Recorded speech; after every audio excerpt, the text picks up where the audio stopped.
आइए बेटा। So today we are on lecture 7.1।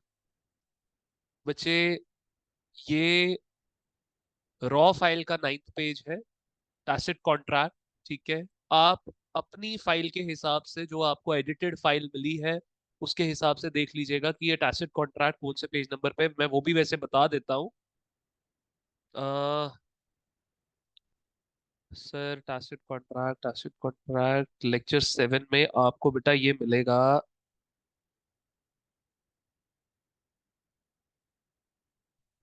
9th page पे। एडिटेड में भी 9th पेज पे, रॉ फाइल पे भी 9th पेज पे ही। ठीक है बेटा। चलिए, एक रिया को छोड़ के बाकी सबने क्लास करी है ज्वाइन। रिदम जी कहाँ गायब हो गए यार। आइए बेटा, चलिए। तो आप बच्चे अपनी अगर एडिटेड फाइल निकालना चाहते हैं तो आप बच्चे निकाल लें, अगर किसी बच्चे ने हार्ड कॉपी निकलवाई है। ठीक है बेटा, आपका जो टैसिट कॉन्ट्रैक्ट है ना, ये it is same as implied with slight difference. थोड़ा सा डिफरेंस होता है। ठीक है सर, डिफरेंस क्या है इसमें बेटा? कि इम्प्लाइड कॉन्ट्रैक्ट में क्या होता है बेटा? Where parties entered into contract without express promise. पढ़ा हुआ है ना इम्प्लाइड कॉन्ट्रैक्ट हमने? सर ये देखो पीछे भी इम्प्लाइड, कॉसी के पहले इम्प्लाइड ही तो पढ़ा था। जहां पर सर पार्टीज के कंडक्ट की वजह से, पार्टीज के एक्शन, पार्टीज के बिहेवियर, सर्कमस्टांसेस या पार्टीज के कंडक्ट की वजह से ऑटोमेटिकली कॉन्ट्रैक्ट बन जाता है। एक्सप्रेसली पार्टीज खुद से कुछ नहीं कर रही, उनके एक्शन सर्कमस्टांसेस की वजह से कॉन्ट्रैक्ट बन जाता है। टैसिट भी वही है बेटा। टैसिट भी उसी तरीके से आपका मिलता जुलता है। ठीक है, where parties enter into contract without express promise. जबकि टैसिट कॉन्ट्रैक्ट, टैसिट का मतलब क्या होता है बेटा? साइलेंट। पहले तो ये मतलब समझो क्या होता है ये silent. Where contract is understood. Understood का मतलब क्या है sir? Entered. Where contract is entered by conduct of parties without any spoken or written word। Sir expressly कुछ नहीं बोला है सर, ये तो इम्प्लाइड कॉन्ट्रैक्ट ही हो गया। लेकिन सर इम्प्लाइड में और टैसिट में फिर डिफरेंस क्या है? सर इम्प्लाइड कॉन्ट्रैक्ट में ना, there will be involvement of human soul. There will be involvement of human soul. Sir मतलब, आओ जरा पिछले वाले एग्जाम्पल पे। सर जो तनिष्क का और मेरा वाला एग्जाम्पल था sir, sir Ashwin sir overburden हो गए थे क्लासेस की वजह से। तनिष्क जो है वो खुद ही से काउंसलिंग देना शुरू हो गया बच्चों को। तनिष्क है क्लास में जी।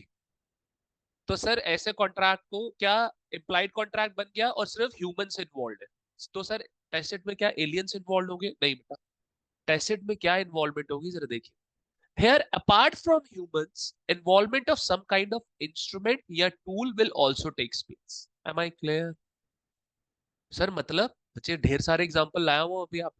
ठीक है सर, टैसिट कॉन्ट्रैक्ट जो है ये ना बेटा आपका यहाँ पे कंटिन्यू हो रहा है page number.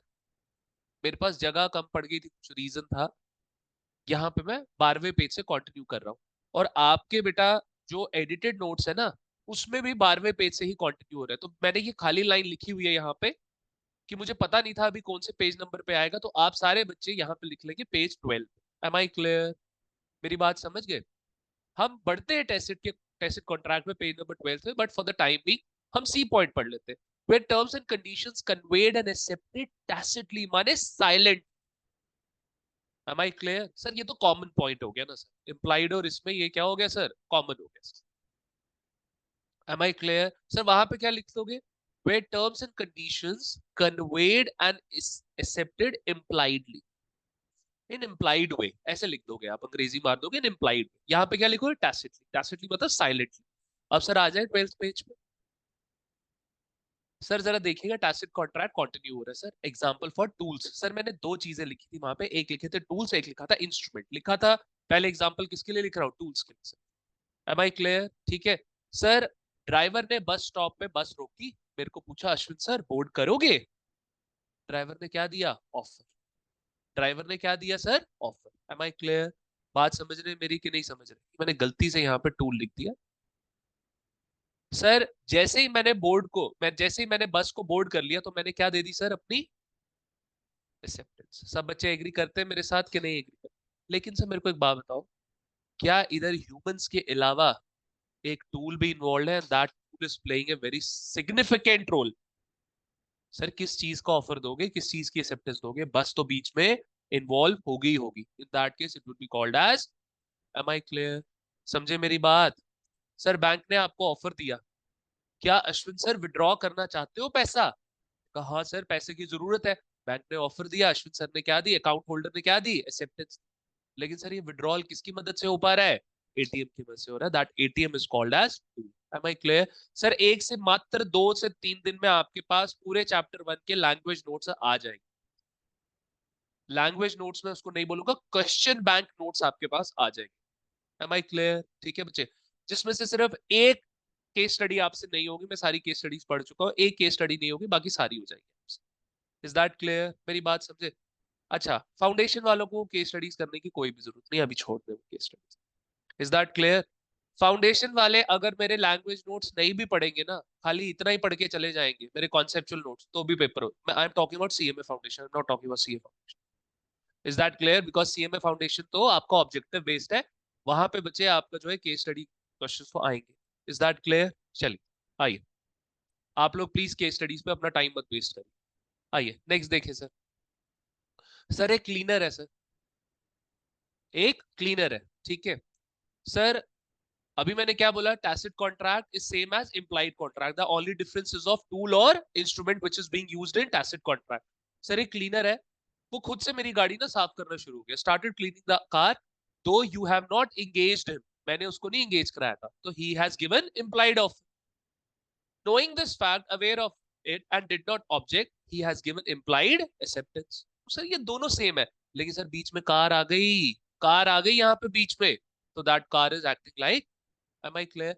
I am very sure, क्या फाउंडेशन में सीएमए इंटर वाले बच्चों ने टैसिट कॉन्ट्रैक्ट पढ़ा था? Did you guys study? No नहीं पढ़ा सर। था ना? ये सब चीजें आपकी फाउंडेशन में नहीं होंगी, बट चलो, जो फाउंडेशन वाले बच्चे क्योंकि थोड़ा एडवांस ही पढ़ रहे हैं तो अच्छा है, पेपर आपका आराम से, आपकी यार मेरी बात सुनो, आपका हो गया सेल ऑफ गुड्स एक्ट, आपका हो गया इंडियन कॉन्ट्रैक्ट एक्ट, आपका हो गया नेगोशिएबल इंस्ट्रूमेंट। सर ये आपका ऑटोमेटिकली इंटर के लिए तैयार हो जाएगा। इंटर का आप लोगों ने पहले से ही अपना बर्डन क्या कर लिया, कम कर लिया, जितना बर्डन कम कर सको अच्छा है। Is that clear? ये सारे आपके कॉमन टॉपिक्स हैं with with inter and foundation, पहले से ही कवर हो जाएगा। ठीक है बेटा, चलिए आगे देखते हैं। सर अब आ गए example instrument, am I clear? Sir एक लॉन्ड्री बॉय है, उसने ना सर अश्विन सर को ऑफर दिया, अश्विन सर कपड़े धुलवाओगे? मैंने कहा हाँ ठीक है। सर जब कपड़े दिए मैंने उसको, तो उसने मेरे को, सिवा इधर आ, इस चेयर पे आ, या उस चेयर पे हो जा, या उस चेयर पे हो जा, या इस चेयर पे आ जा, देख ले। तो सर यहाँ पर उस लॉन्ड्री बॉय ने क्या किया सर, एक रिसीट दे दी। जब मैंने उसको कपड़े दिए, जब मैंने उसको सारे कपड़े दिए कंपाइल करके, उसने मेरे को रिसीट दे दी। सर ये जो रिसीट है कंसिस्ट करती है सारी terms and conditions regarding washing of clothes. ये रिसीट क्या है यहाँ पे? इंस्ट्रूमेंट। इंस्ट्रूमेंट का मतलब बेटा यहाँ पे क्या है? डॉक्यूमेंट, तबले वाला इंस्ट्रूमेंट। Is that clear? समझ आया कि नहीं आया? So this is the meaning of आपका इंस्ट्रूमेंट। एक मैंने एग्जाम्पल और बनाया हुआ है बेटा, ध्यान से। अब यहाँ पे पीछे से भी हमने पढ़ लिया सारा टैसिट कॉन्ट्रैक्ट, ठीक है, कंटिन्यू करते हैं सर। अश्विन सर ने एक कार बुक करी एयरपोर्ट के लिए ओला पे, am I clear? Sir Ashwin sir without reading terms and conditions click the checklist on Ola app. Sir आती है ना चेकलिस्ट, आती है, आई हेयर बाय एग्री, उसमें टिक करना होता है आप लोग, हमने टिक कर दिया, ठीक है sir. It is a type of tacit contract because terms and conditions conveyed and accepted tacit. Am I clear? समझ आया सर? सर उसने मेरे को कंडीशंस कैसे दी सर, क्या एक्सप्रेसली सामने थी? बिल्कुल नहीं सर।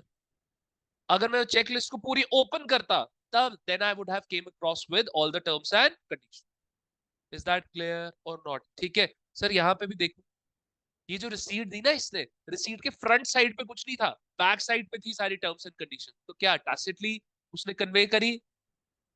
M I clear? समझ आया सर? जहां पर terms and condition tacitly convey होती है सर, वो क्या कॉन्ट्रैक्ट होता है? Tacit. Now, if car could not drop Ashwin sir timely at airport due to any mechanical fault in car, then Ola will not be held liable because Ashwin sir has accepted all the terms and conditions. समझ आया कि नहीं आया? Is that clear? ठीक है बच्चे, आगे बढ़ो जरा मेरे साथ, आगे बढ़ो। ये वाला आपको एग्जाम्पल ना बुक में भी मिल जाएगा बेटा। सर मिस्टर ए है, ये ना पैसेंजर है, ये ट्रैवल कर रहा है Dubai to Dublin water route से। Am I clear? बहुत अच्छा केस, बहुत अच्छी केस स्टडी। ठीक है, जरा मैं देख लेता हूँ जो पीछे हमने पेजेस छोड़े हैं उनमें क्या क्या है अब बच्चों को कराने वाला। Types of contract on the basis of perform, ये ऐसे ही छोटा, executed contract, executory contract, unilateral contract, ये तीन मैं आपको, बायलेटरल, ये लास्ट में कराता हूँ। आइए जरा पहले खत्म कर लेते हैं सर। बहुत अच्छा एग्जांपल है सर। एक पैसेंजर है मिस्टर ए, ट्रैवल कर रहा है Dubai to Dublin water route से। Am I clear? Sir mister A ने जो टिकट खरीदी सर, किससे? शिपिंग कंपनी से। कह रहा है शिपिंग कंपनी, उस टिकट पे लिखा गया था कि shipping company is not liable for the loss of luggage. ये कहां पे दिया हुआ था sir? Given on the back side of ticket. सब बच्चे एग्री कर रहे हैं मेरे साथ? बड़े ध्यान से सुनिएगा, एग्जाम्पल इंपॉर्टेंट है ये। इसकी केस स्टडी भी आपको मिलेगी बुक में, अभी यहाँ पे लिखा भी हुआ है शायद मैंने केस स्टडी। कह रहे during his travel mister A lost his luggage. Mister A ने क्या करा? अपना लगेज जो है वो lost. Here mister A will be entitled to get the compensation. Sir ये क्या हो गया? ये कैसे पॉसिबल है सर? उन्होंने तो लिखा हुआ था टिकट पे, when they have mentioned in ticket that in case of loss of luggage shipping company will not be liable, तो सर आप कैसे बोल रहे हैं मिस्टर ए जो है वो एंटाइटल होगा? पढ़िए मेरे साथ। Here Mr. A will be entitled to get the compensation because in case law Henderson versus Stevenson Stevenson Stevenson because in case law Henderson versus Stevenson, sir ध्यान से देखो राइटिंग एक्सप्रेशन। आपको एक केस स्टडी आई, ठीक है, अब जो judgement पिछले किसी केस स्टडी में आई हुई है, मैंने उस जजमेंट की रेफरेंस दी यहाँ पे कि नहीं दी? सर क्या हाईलाइट हुआ? बाकी बच्चों से अलग हुआ आपका आंसर के नहीं हुआ? सेक्शन नंबर कोट किया हुआ है, आपकी रिलेटेड केस स्टडी आपने कोट करी हुई है। सर क्यों नहीं मिलेंगे मार्क्स यार? लास्ट में कंक्लूजन ड्रॉ करी हुई, कितने बढ़िया तरीके आपने आंसर दिया हुआ। हेयर मिस्टर ए, और प्लीज पॉइंट फॉर्म में दोगे, छोटे छोटे पैराग्राफ बनाओगे, दो दो तीन तीन तीन लाइनों के, उससे ज्यादा नहीं। Mr. A will be entitled to get the compensation because in case law Henderson versus Stevenson, it was held that passenger is entitled to damages as he was not bound by something which was not communicated to him. Sir ये क्या बोल रहे हो? उसको communicate क्यों नहीं किया गया था? किया तो गया था सर उसको कम्युनिकेट। ध्यान से देखिए कैसे किया गया। It was held that shipping company has given no sign of notice on the front side of ticket regarding terms and conditions given on back side of the ticket. Sir front side पे उसने बोला ही नहीं था please turn the ticket for terms and conditions. Terms and conditions given on back side, ऐसा कुछ front पे लिखा गया था? नहीं लिखा। उसको कहां से बेचारे को होश आ? समझ आई बात? It was held that shipping company has given no sign of notice on the front side of ticket regarding terms and conditions given on back side of the ticket. Am I clear? समझ आई? Next देखो sir, mister N का एक luggage है जो कि उसने deposit किया क्लॉक रूम में, रेलवे स्टेशन। रेलवे स्टेशन में होते हैं ना क्लॉक रूम, ठीक है। मिस्टर ए को रिसीट मिली रेलवे से, रेलवे ने साफ साफ लिखा in case of loss of luggage railway will bear loss, बोला है कि हम बेयर करेंगे loss but up to maximum ₹1000 given on back side of ticket and there was notice given on front side पे भाई को नोटिस दिया था। In this case Mr. A will not be entitled to get any compensation from the railways. Railway is not liable because it has duly given sign of notice on the front side of ticket regarding terms and conditions given on back side of the ticket. Am I clear? Sir ये जो मैंने आपको जो tacit contract आप देखोगे आपको book में नहीं मिलेगा, बुक में नहीं मिलेगा। तो सर यहाँ पे मेरी बात सुनो, फिर क्यों पढ़ा रहे हो सर? बेटा इन केस लॉस के लिए पढ़ा रहा हूं मैं आप। क्या ये जितने भी केस लॉस है ये टैसिट कॉन्ट्रैक्ट को ही तो रिवील कर रहे हैं? Is that clear? अब किसी केस लॉ से रिलेटेड कोई कॉन्सेप्ट है मिलता जुलता तो मुझे पढ़ाना पड़ेगा कि नहीं पढ़ाना पड़ेगा? आइए बच्चे सर अब ध्यान से देखिए, रेलवे टिकट ने फ्रंट साइड पे जो है लिखा हुआ है railway will not be liable for any kind of injury, loss of luggage and delay in travel. Sir front side पे लिख दिया। मिस्टर ए जो पैसेंजर है वो इलिटरेट। हाँ जी भाई। अब सर अगर कोई इंजरी होती है, कोई लगेज लॉस होता है या डिले इन टाइम होता है, क्या रेलवे लायबल होगा? विल रेलवे बी लायबल आपके हिसाब से? जल्दी बता दो। Will railway B liable? Sir नहीं लायबल होगा सर। रेलवे ने जो अपनी ड्यूटी निभानी थी, they have conveyed everything in a proper manner, ठीक है। आइए, not entitled to get compensation as railway has duly mentioned the terms and condition and that too on the front side of the ticket. Railway is not at default if passenger is literate. भाई ये तो तेरी सिरदर्दी है, मैं क्या करूं अगर तू illiterate है। Is that clear or not clear? Sir कल को कोई पेरेंट्स आते हैं बच्चे को लेकर, हम फॉर्म देते हैं, फॉर्म साइन करवाते हैं, आगे से पेरेंट बोले सर हमें तो समझ नहीं आई क्योंकि हम जो है इलिटरेट है, तो भाई वो तो तुम्हारी दिक्कत है ना, मेरी क्या उसमें गलती। मेरे एडमिशन फॉर्म पे सारी टर्म्स एंड कंडीशन बराबर नीचे लिखी गई है बेटा। Am I clear? समझ आ गया? आइए ये छोटा मोटा कॉन्सेप्ट यहाँ से खत्म करते हैं।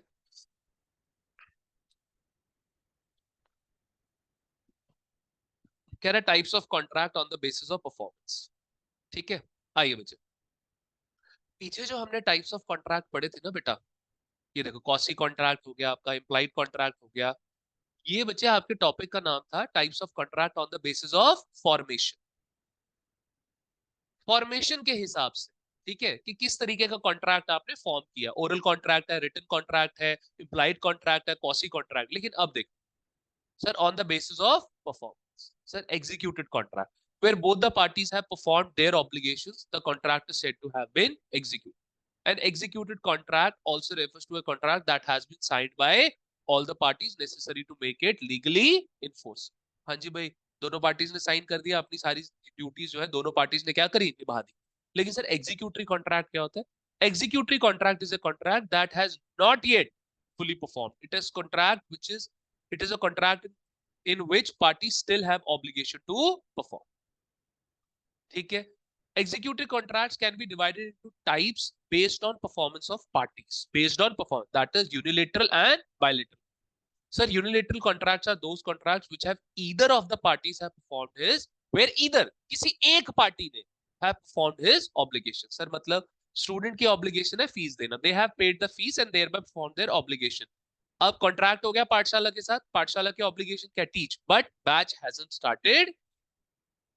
Is that clear? These type of contracts are called as आपका यूनिलेटरल, आ गया unilateral executory contracts. Am I clear? So next देखिए bilateral contracts are those contract where obligation is outstanding by both the. समझ गए? Easy है language, इससे आसान में नहीं ला सकता बेटा आपके। तो सर अगर थ्योरी क्वेश्चन आ जाए वो भी आप अटेम्प्ट कर लोगे, केस स्टडी क्वेश्चन आ जाए तो वो भी आप क्या कर लोगे बेटा, अटेम्प्ट कर। इज दैट क्लियर और नॉट क्लियर? समझ आ गई मेरी बात? ठीक है, तो बच्चा इसी के साथ आपका लेक्चर 7.1 यहाँ पे क्या होता है, खत्म होता है।